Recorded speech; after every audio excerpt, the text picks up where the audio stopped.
At Thanksgiving, my parents gave my sister a house. I got dishes to wash. My name is Rachel Chen, and I'm 31 years old. The sound of my sister Madison squealing with joy as my parents handed her house keys during Thanksgiving dinner still echoes in my mind 3 months later. While she hugged our father and cried tears of happiness over her fully paid 4-bedroom colonial in Westchester County, I stood in the kitchen washing the dishes from the feast I'd spent 2 days preparing. If they only knew that those same hands scrubbing their gravy-stained plates had just signed a contract that would make their surprise gift look like pocket change, maybe they would have thought twice about their Thanksgiving surprise.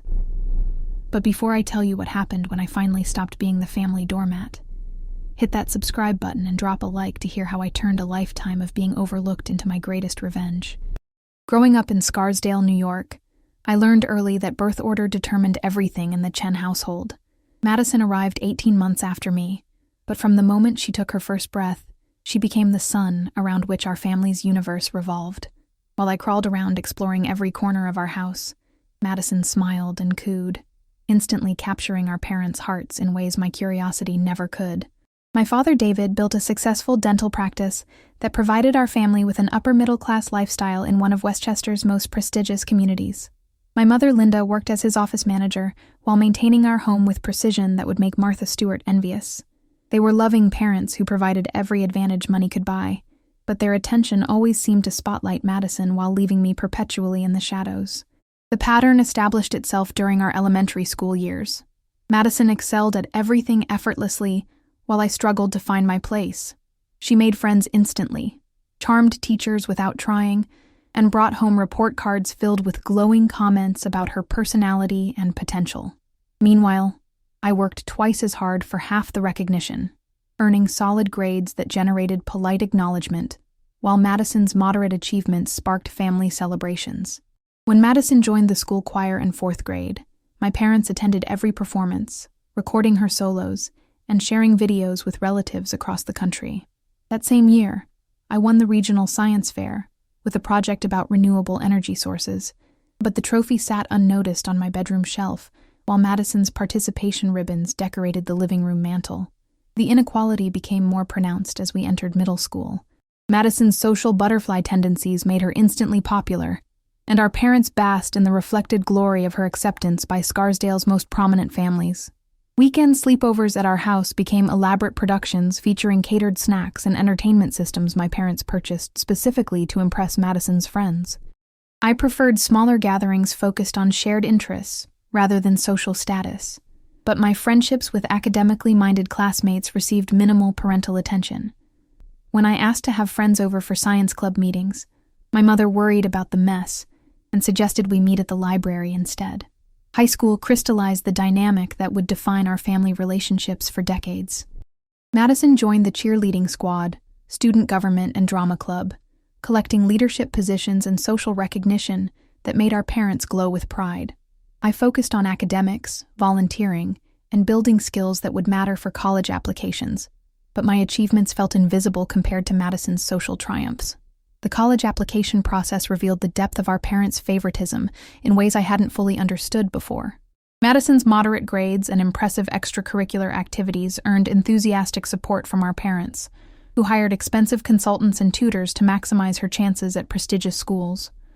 When I applied to MIT with near-perfect test scores and a transcript filled with advanced courses, they warned me about setting expectations too high.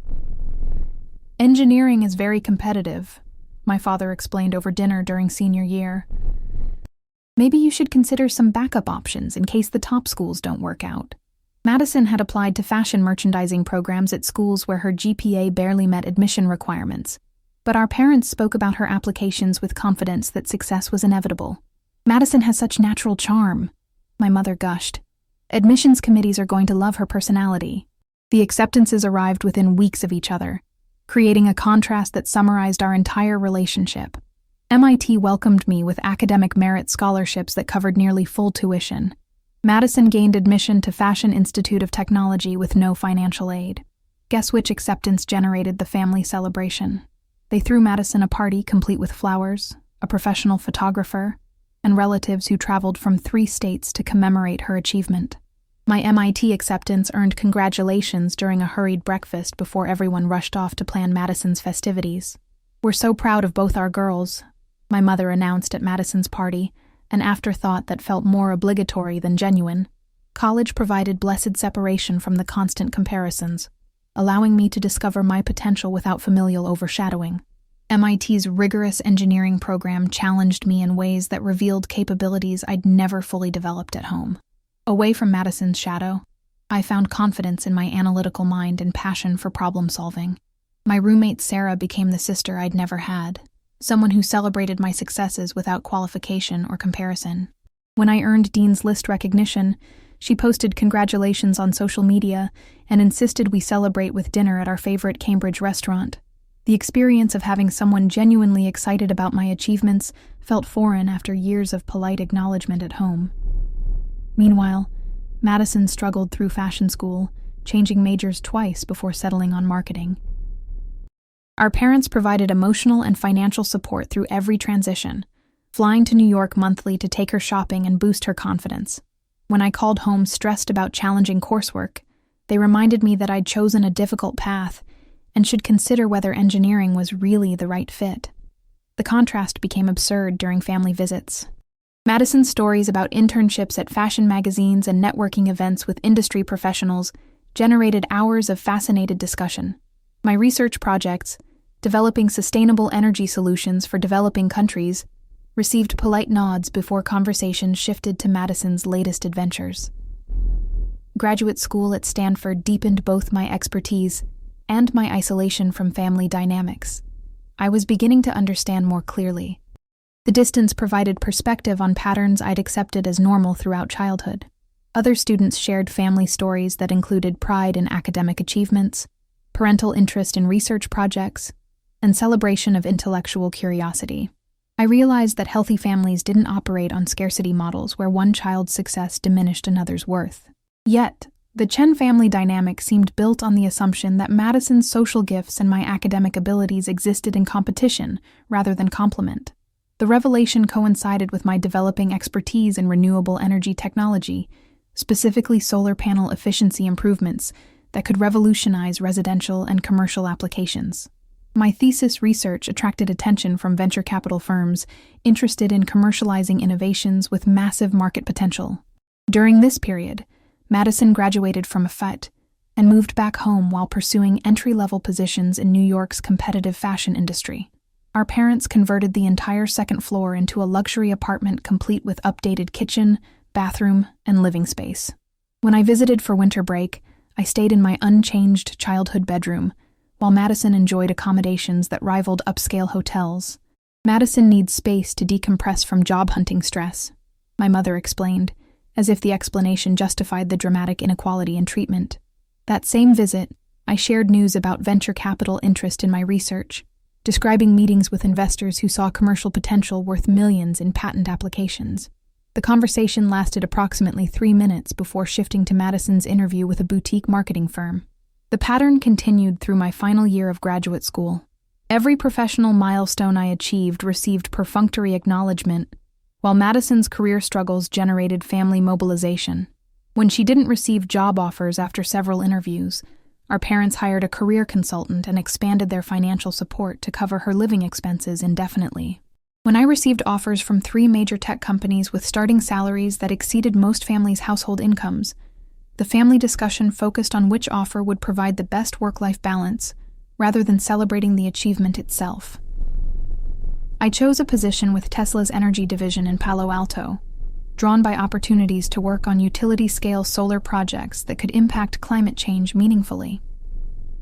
The salary and stock options created financial security I'd never imagined possible, but sharing this success with my family felt pointless, given their track record of indifference to my achievements.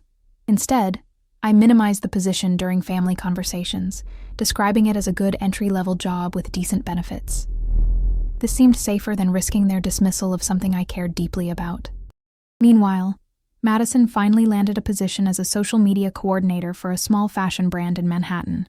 The role paid $35,000 annually and required her to live with 3 roommates in Queens, but our parents treated her employment like a Nobel Prize-worthy achievement.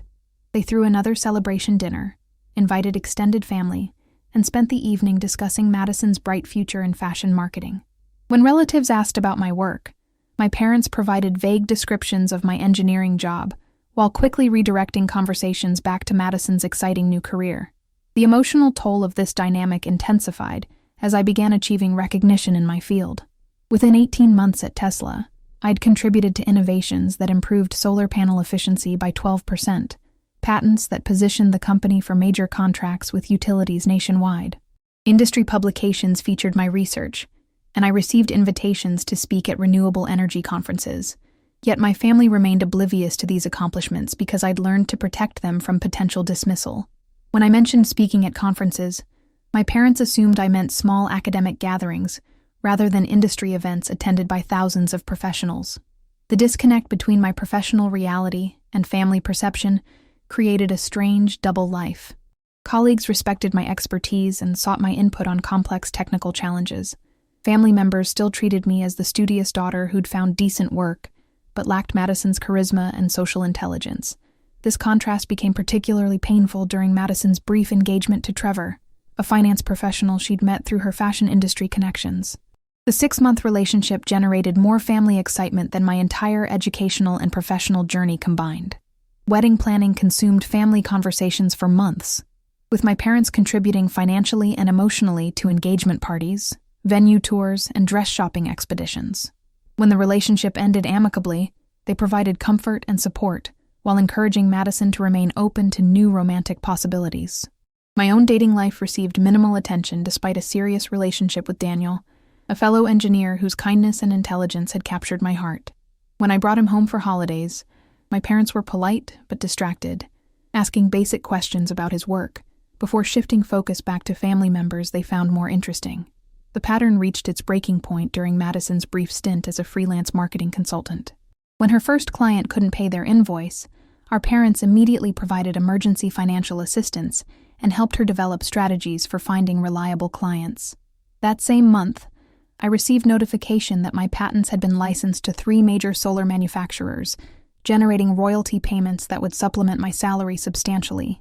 The achievement represented years of research and development finally reaching commercial applications that could benefit millions of consumers.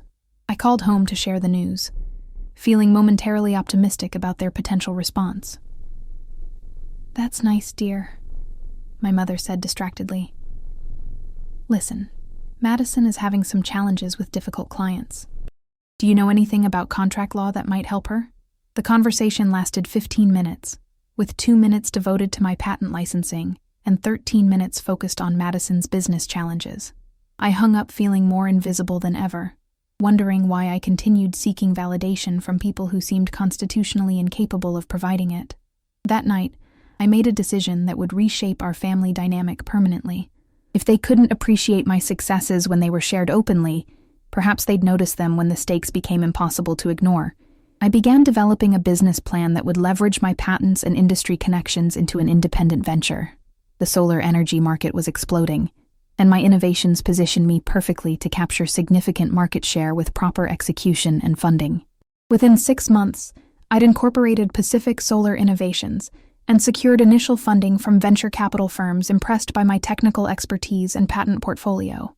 The company's first contracts involved installing solar systems for residential developments throughout California, projects worth millions of dollars that established our reputation quickly. My parents remained unaware of these developments because I'd learned to compartmentalize professional and personal communications completely. During family calls, I mentioned occasional travel for work, while describing my life as stable but unremarkable. Madison, meanwhile, had returned to full-time employment with a larger marketing firm that specialized in sustainable fashion brands. The position provided better compensation and benefits, achievements our parents celebrated with characteristic enthusiasm. "Madison is really finding her niche," my father announced during Sunday dinner. "Sustainable fashion is the future of the industry." The irony wasn't lost on me that Madison's tangential connection to sustainability through marketing generated more family interest than my direct contributions to renewable energy technology. Pacific Solar Innovations grew rapidly as California's renewable energy mandates created massive demand for residential and commercial installations. Within 2 years, we'd expanded operations to Nevada, Arizona, and Texas, employing over 200 people and generating revenue that exceeded my most optimistic projections. My personal net worth had grown into 8 figures through company equity and patent royalties, but my family continued viewing me as the daughter who'd found decent work in a technical field they didn't understand. The contrast between perception and reality became almost comical during family gatherings. While they worried aloud about my ability to find work-life balance in demanding engineering, I was actually running board meetings for a company that was revolutionizing solar energy accessibility across the western United States. Madison's career progressed steadily through promotion to senior marketing coordinator, an achievement that generated weeks of family discussion about her leadership potential and creative vision. She'd begun dating Marcus, an investment banker whose financial success impressed our parents enormously. "Madison always attracts successful men," my mother observed approvingly. "She has such good instincts about people." Meanwhile, Daniel and I had gotten engaged after 3 years together, a development that received congratulations but minimal family excitement. When I mentioned we were considering buying a house together, my parents worried about mortgage debt and suggested renting until we'd saved more money. The advice came from people who'd just helped Madison lease a luxury apartment in Manhattan's Upper East Side, subsidizing her rent to ensure she could maintain the lifestyle they felt she deserved. The engagement ring Daniel chose was a modest but beautiful design that reflected our shared values rather than expensive status signaling. Madison's ring from Marcus cost more than most people's cars and generated photo sessions that dominated family social media for months. Pacific Solar Innovations reached a critical milestone during my 4th year of operation. A major utility company awarded us an exclusive contract to develop solar installations for new residential communities throughout Southern California. The 10-year agreement was worth over $400 million and positioned the company for national expansion. The contract signing took place at a Beverly Hills hotel with representatives from the utility company, municipal officials, and renewable energy advocates who recognized the project's environmental significance. As I signed documents that would employ thousands of people while advancing sustainable energy adoption, I thought about my family's continued ignorance of my professional reality. That evening, I called home to share carefully edited news about a work promotion that would require increased responsibilities. My parents offered congratulations while expressing concern about stress levels and work-life balance. "Don't let them overwork you," my mother warned. "Companies take advantage of dedicated employees like you." Meanwhile, Madison had received another promotion to marketing manager, news that prompted a celebratory dinner at their favorite restaurant and social media posts about their daughter's rising success in competitive fashion marketing. The disconnect had become so pronounced that I sometimes wondered if we were living in parallel universes. In my reality, I was building a company that would fundamentally change how Americans powered their homes. In their perception, I was a hard-working engineer whose stable job provided modest security but limited excitement. This cognitive dissonance reached its peak when Daniel and I decided to get married. We planned a small ceremony focused on commitment rather than expensive celebration, inviting close friends and family for an intimate gathering that reflected our values. My parents offered to contribute $5,000 toward wedding expenses, advice about keeping costs reasonable, and suggestions for budget-friendly alternatives to expensive traditions. Madison announced her engagement to Marcus 3 months later, news that generated immediate discussions about venue options, dress designers, and guest lists numbering in the hundreds. Our parents volunteered to cover wedding costs that would exceed most people's annual salaries.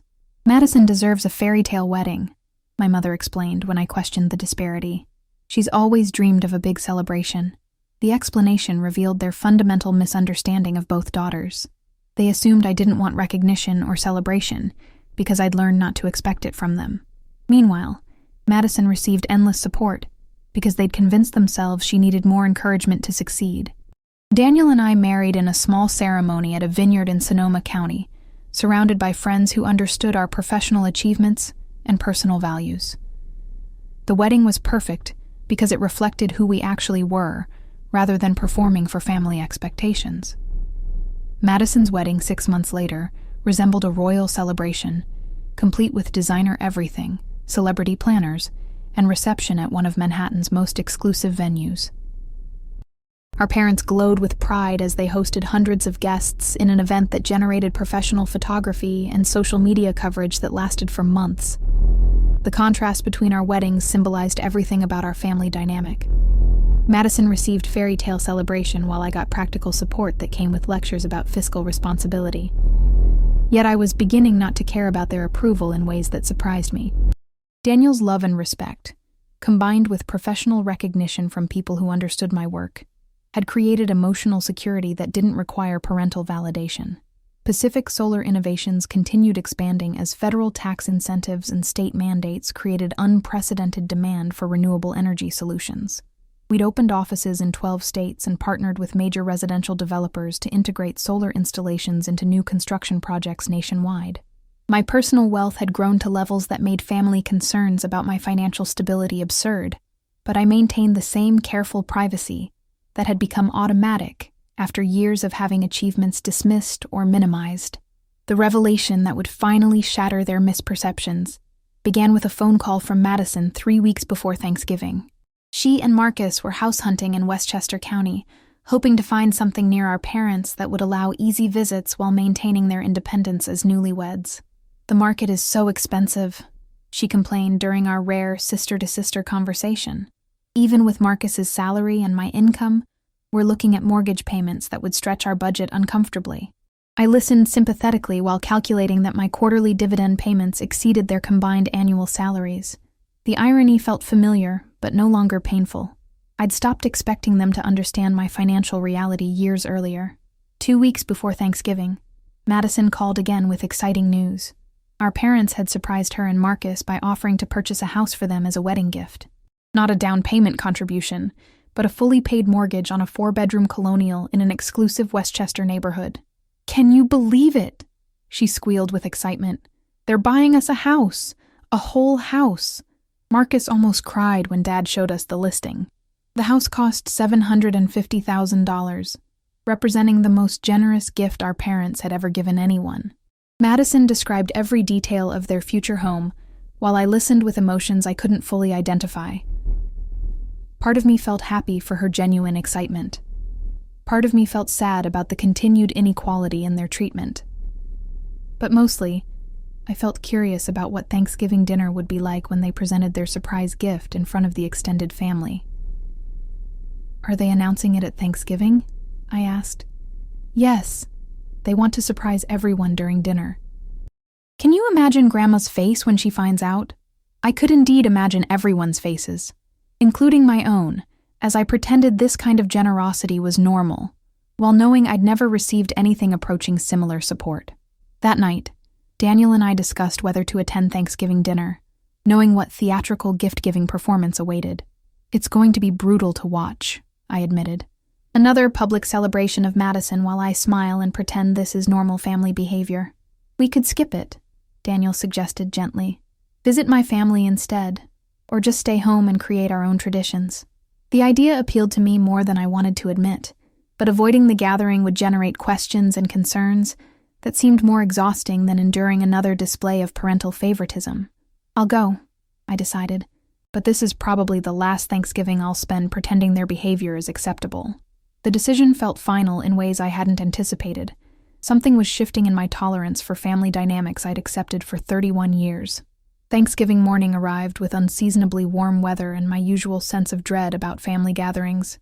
Daniel and I drove from our apartment in Palo Alto to my parents' house in Scarsdale, carrying wine and flowers that would barely be acknowledged amid excitement over Madison's surprise. The house smelled like the traditional feast my mother had been preparing for 3 days.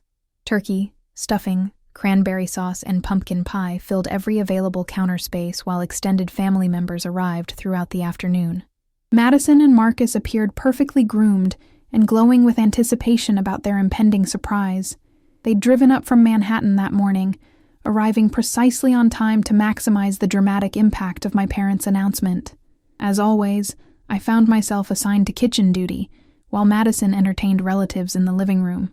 The pattern felt so automatic that questioning it seemed pointless. I washed dishes, arranged appetizers, and managed logistics while my sister charmed everyone with stories about married life and career success. "Rachel's such a help in the kitchen," My grandmother commented approvingly. Madison inherited the social gifts, but Rachel got the practical skills. The backhanded compliment summarized decades of family dynamics perfectly.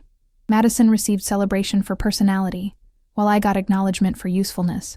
Dinner proceeded with traditional fanfare, as relatives shared gratitude for family, health, and various personal milestones. When dessert plates were cleared and coffee served, my father stood with obvious excitement. "Linda and I have a special announcement," he began, beaming toward Madison and Marcus. "We know how challenging it's been for you kids to find housing in this market, so we wanted to help you start your marriage with stability and security." He produced an envelope from his jacket pocket, while Madison bounced in her chair with barely contained excitement. "Madison and Marcus, we're buying you a house," he announced, as my mother handed over the deed and keys. A beautiful 4-bedroom colonial in Bronxville, completely paid for, completely yours. The room erupted in congratulations as Madison screamed with joy, and Marcus hugged my father with tears in his eyes. Relatives passed around photos of the house while discussing how generous and thoughtful my parents were. Through it all, I sat quietly finishing my pie and calculating that their gift represented nearly twice Daniel's and my combined annual salaries.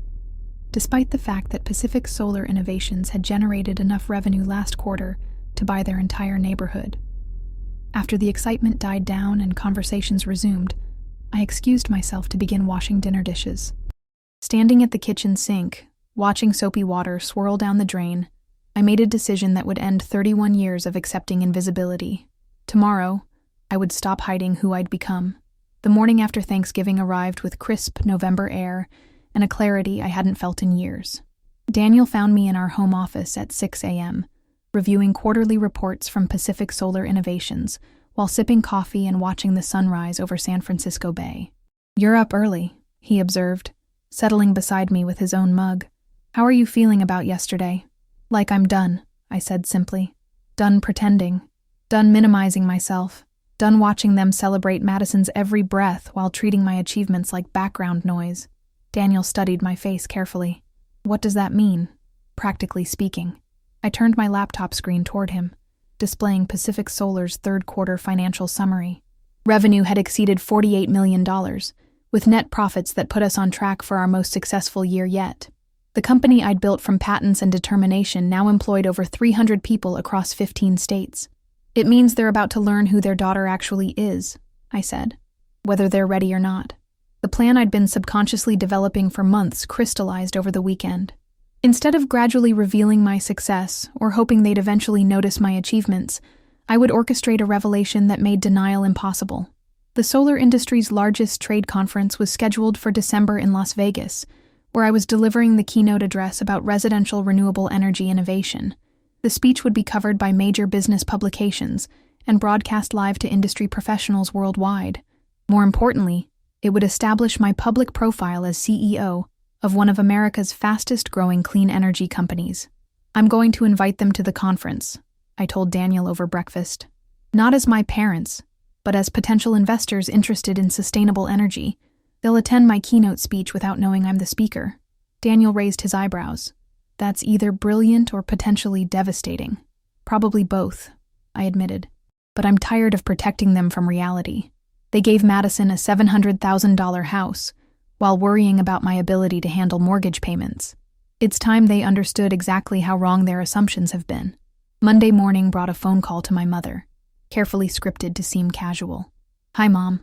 I hope you're recovering from Thanksgiving prep." "Oh, Rachel. It was such a wonderful day.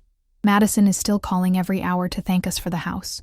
Marcus sent the sweetest note about how this gift will allow them to start their family with security." The contrast between their excitement over Madison's gift and their indifference to my achievements felt starker than ever. But instead of pain, I felt anticipation. "That's wonderful. Listen, I wanted to ask you and Dad about something work-related. There's a renewable energy conference in Las Vegas next month that might interest you. Some of the speakers are discussing investment opportunities in solar technology." My mother's interest perked up immediately. My father had been exploring investment options for their retirement funds, and they'd mentioned concern about finding opportunities that aligned with their values. "Investment opportunities? That sounds intriguing. Your father has been saying we should diversify beyond traditional stocks." "The conference fee is a bit expensive, but I could arrange complimentary passes through my company's connections. The keynote speaker is supposed to be one of the industry's rising stars, someone who's revolutionizing residential solar installation. That's very thoughtful of you, dear. Let me discuss it with your father. The conversation continued with my mother asking questions about logistics, while I provided details designed to ensure their attendance without revealing my role in the proceedings. Will you be attending? She asked. I'll be there for work, I said truthfully. We can grab dinner afterward and discuss what you think of the presentations. 2 days later, she called back with enthusiastic acceptance. They'd decided to combine the conference with a mini vacation, booking a hotel on the Strip, and planning to explore Las Vegas beyond the business events.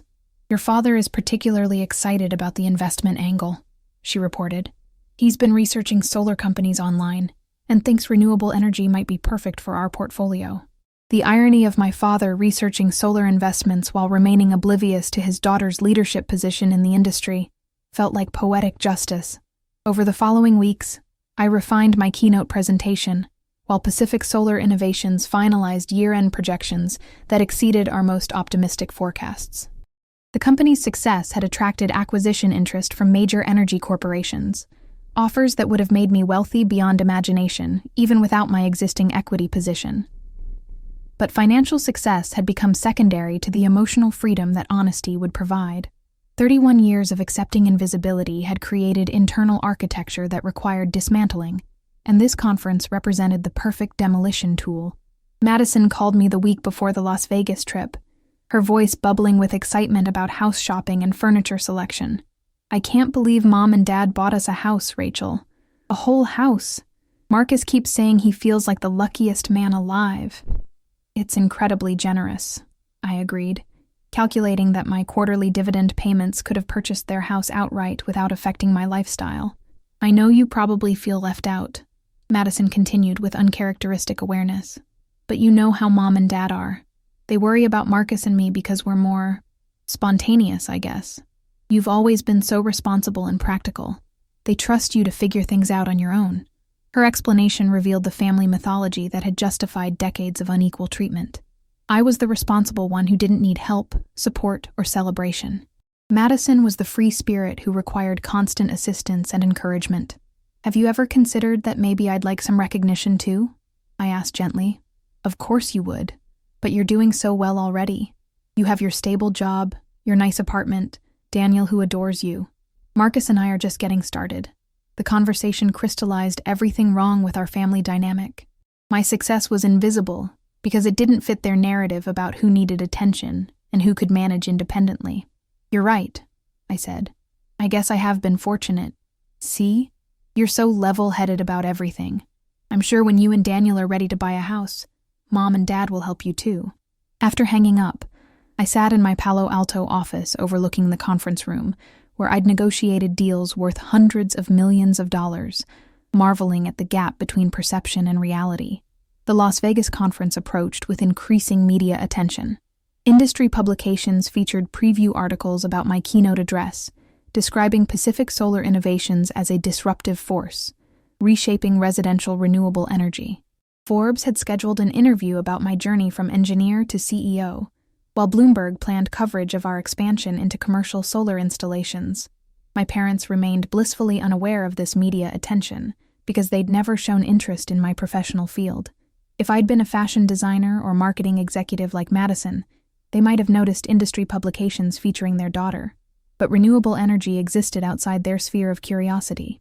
The night before flying to Las Vegas, Daniel and I discussed potential outcomes from my planned revelation. Best case scenario, they finally understand who you've become and feel proud rather than shocked, he said as we packed. And worst case, they feel embarrassed about missing your success for so long and react defensively rather than supportively. Either way, I replied, at least the pretending ends. We arrived in Las Vegas on Wednesday afternoon, checking into the same hotel where my parents would stay. The conference center buzzed with renewable energy professionals, investors, and journalists covering the industry's rapid growth. Seeing my photograph on promotional banners throughout the venue felt surreal after years of professional anonymity. My parents' flight landed Thursday morning, and we met for lunch at their hotel restaurant. They seemed excited about their first renewable energy conference. asking questions about the industry that revealed how little they understood about my daily work. "Are there really significant investment opportunities in solar?" my father asked over Caesar salad. "Absolutely," I replied.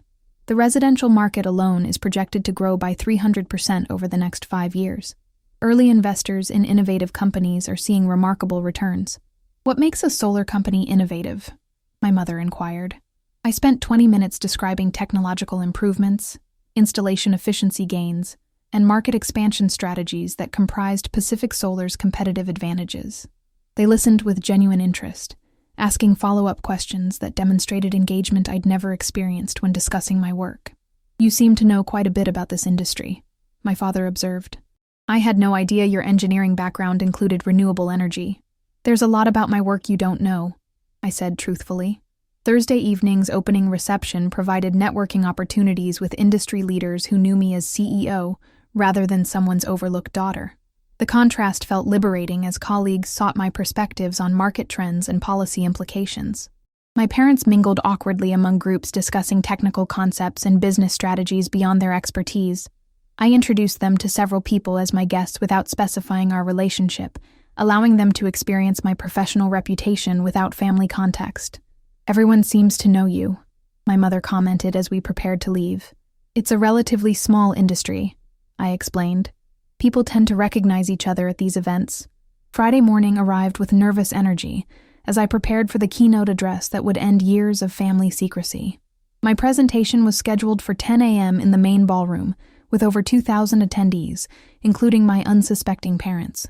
I'd arranged for them to sit in the front section, where their reactions would be clearly visible from the stage. Part of me felt guilty about the ambush, but the larger part recognized that gentle revelation had never been an option with people who required dramatic evidence to revise their assumptions. The conference organizer introduced me with a biography that detailed my academic achievements, patent portfolio, and Pacific Solar Innovations' rapid growth. As I walked onto the stage to thunderous applause, I spotted my parents in the third row, their expressions transitioning from polite interest to confusion to shock as they processed the introduction. My mother's face went completely white. My father gripped his conference program as if it might provide alternative explanations for what he was witnessing. "Good morning," I began, my voice steady despite years of anticipation building to this moment. "My name is Rachel Chen, and I'm the founder and CEO of Pacific Solar Innovations." The applause continued, while I watched my parents struggle to reconcile the woman on stage with their daughter, who supposedly worked a modest engineering job in California. For the next 45 minutes, I delivered a presentation about residential solar technology that had taken 5 years to develop and implement. I discussed patent innovations, market expansion strategies, and partnerships with major residential developers that positioned Pacific Solar as an industry leader. The audience responded enthusiastically to technical details and business projections that represented my life's work, finally receiving appropriate recognition. But my attention remained focused on my parents, whose expressions cycled through disbelief, embarrassment, and something approaching awe. When I concluded to standing ovation, industry colleagues approached the stage for follow-up discussions, while journalists requested interviews about our expansion plans. My parents remained seated, apparently too stunned to move. I finished media obligations and found them exactly where I'd left them, staring at the empty stage as if it might provide explanations for what they'd witnessed. "Hi, Mom. Hi, Dad." I sat beside them with casual confidence I'd never felt in their presence before. "That was you," my mother said weakly. "That was really you up there." "Yes, it was really me. The company you described," my father managed. "Pacific Solar Innovations. You own that? I founded it 4 years ago using patents from my MIT research. We've grown to over 300 employees and generated $48 million in revenue last quarter." The numbers hung between us like an indictment of their decade-long assumptions about my capabilities and achievements. $48 million? My mother whispered. "In 1 quarter. Our annual revenue will exceed $160 million this year." They sat in stunned silence as conference attendees filtered out around us, many stopping to congratulate me on the presentation or discuss partnership opportunities. "Why didn't you tell us?" my father finally asked.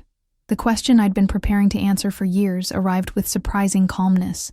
"Because you never asked," Because every time I tried to share professional success, you changed the subject to Madison's social media marketing job or Ryan's fitness training certification. Because I learned that my achievements didn't generate the same excitement as her moderate accomplishments. That's not fair, my mother began. Isn't it? I interrupted gently. Yesterday you bought Madison a $700,000 house. My quarterly personal income exceeds that amount, but you've spent years worrying about my ability to afford mortgage payments. The contrast landed with visible impact. We didn't know, my father said quietly. You didn't know because you didn't want to know. You created a narrative about me being the responsible, practical daughter who could handle things independently. That narrative excused you from showing interest in my actual life.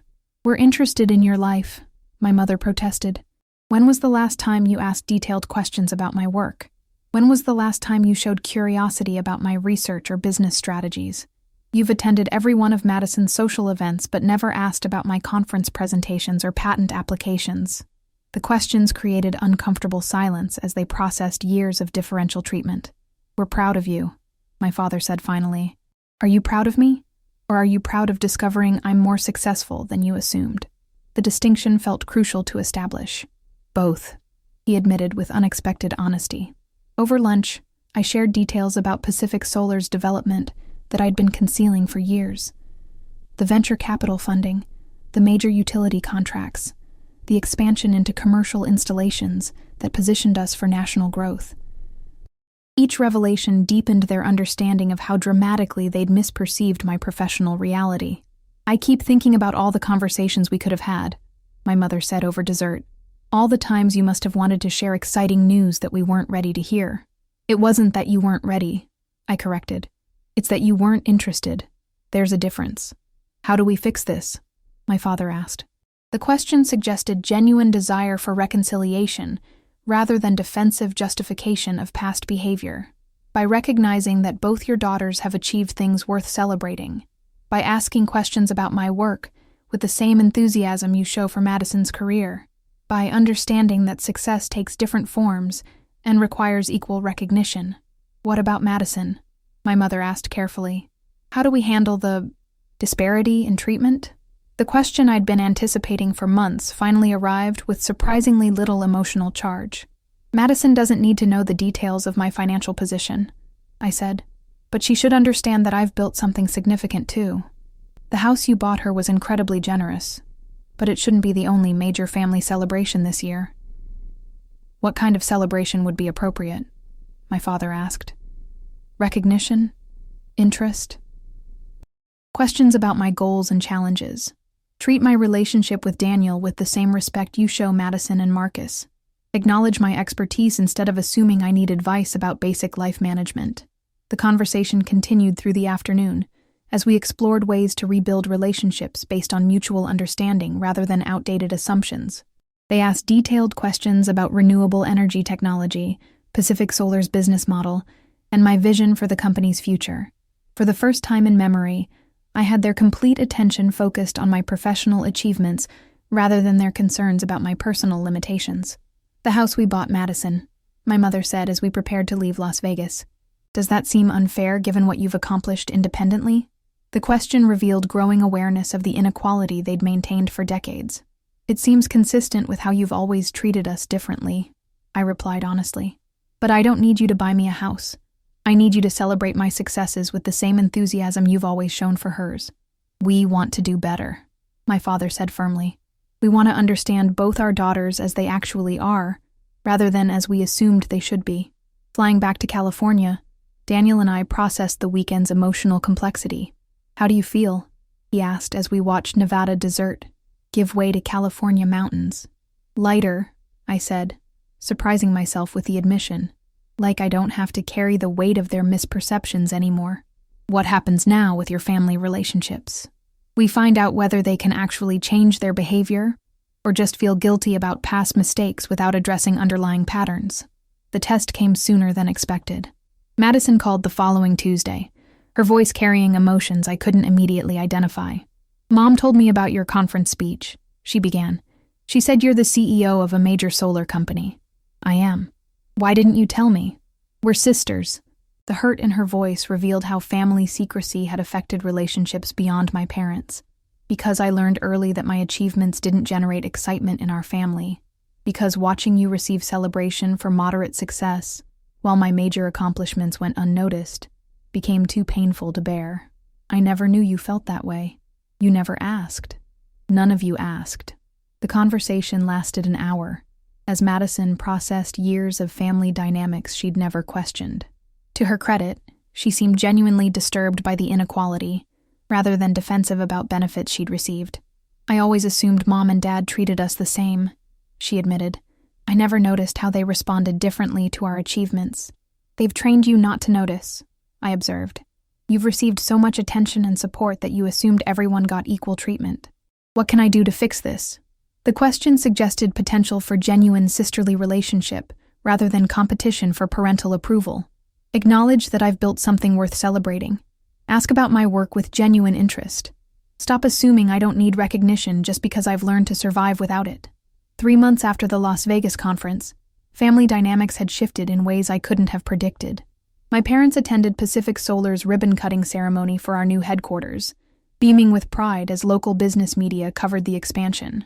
More importantly, they'd begun asking detailed questions about renewable energy policy, company growth strategies, and my perspectives on industry trends.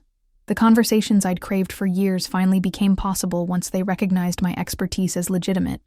Madison visited our Palo Alto office, touring facilities and meeting employees with genuine curiosity about the company I'd built.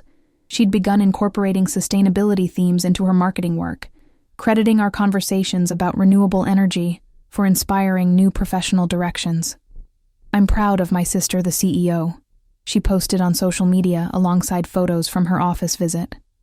The public acknowledgement felt more meaningful than any gift they could have purchased. Daniel and I bought our first house that spring, a modest but beautiful home in Menlo Park that reflected our values rather than our financial capabilities. My parents attended the housewarming party with enthusiasm that matched their excitement over Madison's Westchester Colonial. 2 daughters with beautiful homes, my mother observed approvingly, both successful in different ways. The acknowledgement of different but equal success represented progress I'd stopped believing possible. Most significantly, my parents had begun treating my relationship with Daniel with respect that matched their attitude toward Madison and Marcus. They asked about our future plans, included him in family decisions, and showed genuine interest in his work and perspectives. "We're sorry it took so long to see you clearly," my father said during a quiet moment at the housewarming.